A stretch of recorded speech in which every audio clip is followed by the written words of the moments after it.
Hello everyone and welcome back to my channel. My name is Alec Reed and this is my channel Alec Reads, and today we're reading chapter 79, Everything Goes to Shit. So I do want to prepare you for this. Everything goes to shit. I don't know how else to say that. But anyway, I will be posting I Still Think You're Beautiful chapters today, so look out for that. And I am also going to be recording some Spice kind of soon-ish in that area. I don't know. It's hard to explain. Anyway, this is Marriage, a Heartstopper fanfiction by heartstopper_fan22 on Wattpad. Anyway, I really hope that you guys enjoy. Like, subscribe, comment whether it's recommendations or whether it's just saying hello. But anyway, now we are going to jump right in. I hope you enjoy. Chapter 79. Everything Goes to Shit. Nick's perspective. We were in his bedroom. It was quite obvious he was having a hard time talking about whatever it was. Why did you throw Noah's stuff over the fence? That's not like you. I mentioned it, having a feeling that's what he wanted to discuss. He tried to talk, but ended up bursting out into tears. Something's going on. Oliver has that type of laid-back type of attitude. The type of lad in your year everyone liked. Had that fuckboy haircut. He wore chains to school. He was sporty and muscular for his age. He went to the gym now. I haven't seen him cry since he was a little kid, crying for some stupid reason, like his favorite show wasn't on. He didn't cry much anymore. I sat beside him on his bed and was going to figure out what was happening. Oliver, please tell me what's happened. Why are you so upset? He wiped his eyes and said, It's my mom. She's mean to Charlie, and you guys never come around anymore. The same with Charlie and Tori and Michael. She's constantly mean to me now that you've all left. I'm stuck here with her. She takes everything out on me. When she talks on the phone with Charlie and they argue, she gets angry with me after. I now have to do what Tori did. For so long. With me and Charlie, I literally am Noah's parent. She's made him my responsibility. I can't go out with friends after school anymore or on weekends. I had to quit lacrosse because of him. I'm not like Tori. I'm so bad with him. I'm just getting frustrated so easily. It's unfair to him. But I'm just so tired of it. I'm ruining Noah's childhood by being the worst. You shouldn't have to be doing this. It's ridiculous. You have to quit sports because of this. I can't believe she's doing this all over again. Tori had a rough time too. She messed up lots, and it wasn't her fault. She was a kid raising another kid. She threw your favorite stuffed animal in the garbage one time. Me and Charlie had to come over. We were at mine, just to cheer you up. Don't sweat the toys over the fence. Michael's already gone to go get them. This isn't your fault at all. Tori stopped going to parties and get-togethers because she had to look after you and Charlie. Her life stopped because your mom couldn't parent her own kids. So stop blaming yourself. He looked up from the floor to me. Why didn't Charlie ever watch me? Why was it always Tori? How was I going to explain to Oliver that all this? Oliver was too young to remember Charlie going to the hospital and his struggles. I don't know if it's my place to tell him. Charlie couldn't be left unattended. He had struggles, so he wasn't trusted. Oliver looked down to the floor again, too scared to hold eye contact. Wouldn't it just be better if I didn't exist? My immediate reaction was to grab his wrists and roll up his sleeves. I looked at both and let out a sigh of relief. Thank God. Don't ever hurt yourself, okay? He nodded, and I pulled him in for a hug. You are an amazing kid, Ollie. I promise we are all so happy you exist. He says quietly onto my shoulder. Charlie hurts himself, doesn't he? That's why Mom calls him pathetic and an attention seeker. That comment made my hand shake. I was so angry. What is wrong with her? It's like she wants everyone to hate her. He does, but he's been trying to stop since you were like 4 years old, Ollie. So don't do it. Trust me, it hurts the people you care about most. It would hurt me because I love you. Can you promise me not to? Does it hurt you that Charlie does? I was crying now too. More than anything. It's really tough and hard to handle sometimes. It's like you have no control and neither do they. It's all up in the air. But don't worry. I'll always make sure he doesn't get hurt. I promise. So, can you promise me not to hurt yourself? Promise. Tori opened the door to Oliver's room and said, "Oh fuck, what's happened here? I'll take over for you, Nick. Charlie's really upset about something. He's in his room. I've tried to comfort him, but he needs you. He won't calm down. I think he's having a panic attack." Shit, could today have gone any fucking worse? Go, Nick, I'll be fine. Charlie needs you. I don't want him hurt. You promised you wouldn't let him get hurt, Oliver said. I got up, and Tori started comforting her brother. I ran through the hallway to Char's room. He was kneeling on the floor, crying, and struggling to breathe properly. He was hyperventilating. Michael was beside him, trying to calm him, which clearly wasn't working. I kneeled beside him. Shh, baby, it's okay. I turned to look at Michael. What happened? What did she do? He fixed his glasses. I have no idea. The kitchen door was closed. He was in there with her. Charlie stuttered as he spoke. You left me, Nick. I'm so sorry. Oliver needed my help. I wouldn't leave your side. You left me. I know, Char. I'm sorry. Please stop saying that. I already feel awful. I was all alone. Okay, reasoning with him right now wasn't going to help him. He needed to calm down, so I pressed my forehead against his. What do you see around you? He croaked. You. What do you smell? Your hair smells like shampoo. Good, okay. Breathe in with me and breathe out. He started to calm down now. But what the fuck has happened? Everything's going to shit. She makes me feel worthless. Like she wished I actually killed myself. He sobs into my arms. What did she say, Charlie? He shook his head, refusing to tell me. Come on, we're a team. I don't want to, he said, cold and expressionless. I just want to clean up before anyone else sees me like this and go back downstairs. I'm having a shower, he declared. He got up and walked towards the washroom. I grabbed his shoulder, holding him back. Pretending something isn't bothering you doesn't make it go away. He shook my hand off his bony shoulder. I'm fine. It's fine. Then went to the bathroom and shut the door. Chapter 80. Dinner has started. Nick's perspective. I paced around Charlie's small room, kicking myself for letting him just shove me off and locking the door.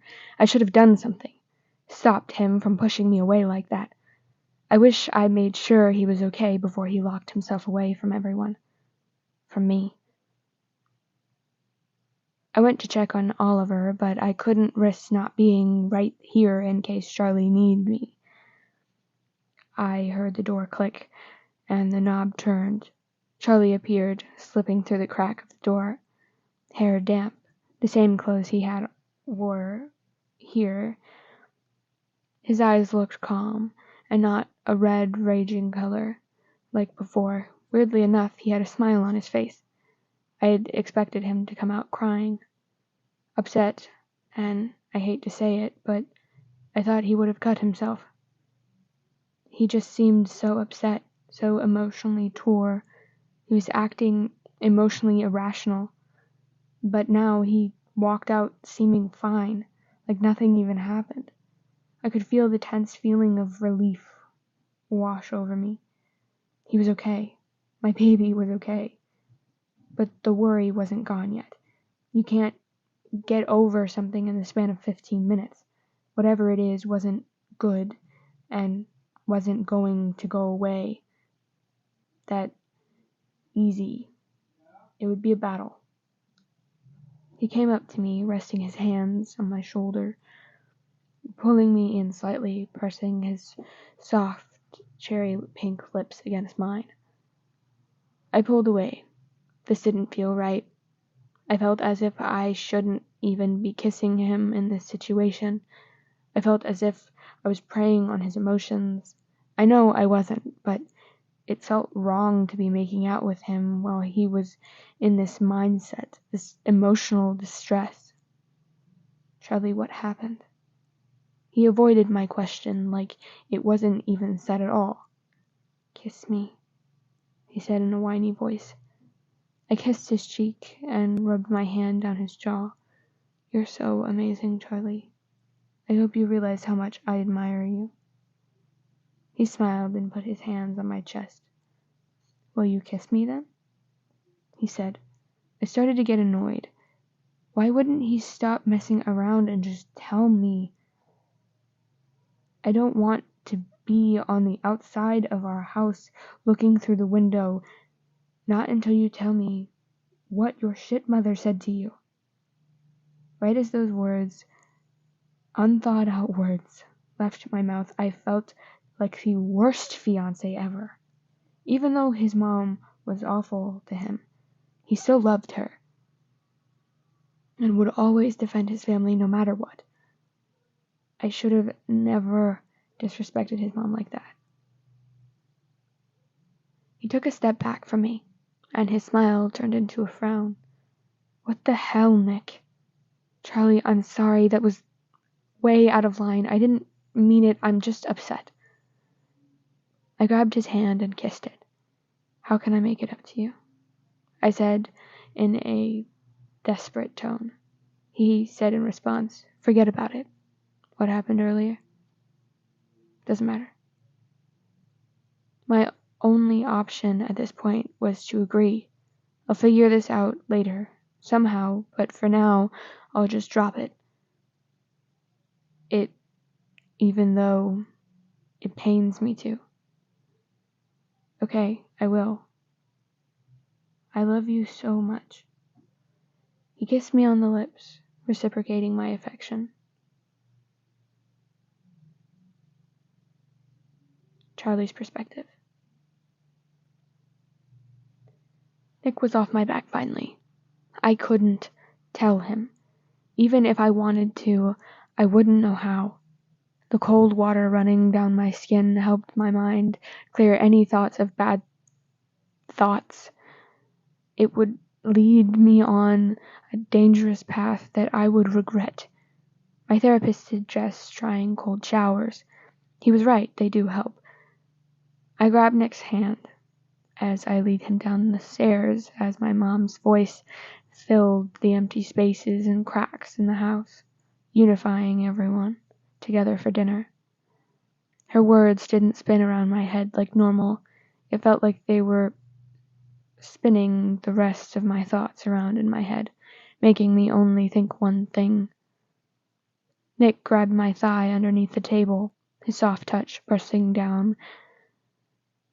This feeling I get every time I sat at this table came back, the feeling of guilt and self-hatred, the feeling of needing to prove to my mom that I was good enough, that I needed to prove to my mom that she was wrong. I won't forgive myself if I don't. Everyone had started serving themselves food except me and Nick. I could have just started serving my plate, but there was so many people around me doing it, and I've always hated serving myself. People always make comments on how little I take, and I feel like all eyes are watching me, observing my every movement, judging me. Nick was waiting for me, so I wouldn't seem so out of place. My mom snarked, "Nick, what's wrong with you? Why don't you have that problem too? Come on, eat up." She said that in such a disgusted tone, that tone she would refer to me in. She was disgusted by me. I quickly shut Nick a "please don't make a scene" look, and he understood. No, I don't have any troubles eating. I'm just being polite and waiting for everyone else to be done so I'm not reaching over everyone. And Charlie's doing the same. Jane smiled and responded, "That's good to hear. We wouldn't want 2 troubled kids now, would we? Go on, eat up. I made Charlie's favorite." I'm not sure tuna casserole was Charlie's favorite, but he did like it. I've made it a few times. I grabbed a scoop of corn and placed it on Charlie's plate. It was small and manageable. I placed the same small portion on mine. I was doing anything to make sure Charlie's dinner went well. It was his birthday, for fuck's sake. He deserved one good memory with his mom at this table. I watched as Charlie grabbed what he wanted, and I grabbed the same. I didn't want it to look like he was taking very little, so if we both took that amount, he might blend in more. That was my hope, but I think it made it worse. Jane's awful voice pierced my ears again with her usual sour comments. "You've been living with Charlie for too long, huh, Nick? He's rubbing off on you," she said in the most sickly nice expression ever, pointing towards my plate with small portions. Charlie grabbed my thigh tight, signing for me to keep my mouth shut. It's what he wanted, so I did. But I could see Charlie's head lower and expression soften, which made me want to throw my plate at her face. Charlie's dad was too quiet, too. I could see the empathy and sympathy he had for his son, so why couldn't he just stand up for him is beyond me. Michael stood up and left the table. He had tears in his eyes. He really loved Charlie so much, so he couldn't sit there any longer watching him get berated on his own birthday. Tori stayed at the table and monitored her mom. Charlie was eating and doing well, so half his plate was gone, even under all the stress. He was still eating. I felt so much pride just being able to call myself his fiancé. The skies were blue until Charlie reached over to grab the salt, and his mom noticed his wrist as his sleeve drew up his arm. It was the cut from the glass. The scar was huge. It wouldn't go unnoticed. Alright, everyone, that is the end of today's episode. I really hope you enjoyed. I'm really sorry that we left on a sad note, and I'm afraid that this next episode, maybe the next 2, are also going to have the same kind of tone. They're still at Charlie's mom's house in this next episode. And they are going to talk about self-harm in this next episode, so do be careful if that kind of thing triggers you. But anyway, like, subscribe, comment, whether it's recommendations or whether it's just saying hello. I'd love to say hello to you guys. You can make fanfiction recommendations or book recommendations. I don't mind either one. I would love to do some books. But anyway, good morning, good afternoon, or good night. Goodbye, ladies, gentlemen, and everybody in between. And I will see you in the morning. Bye, friends.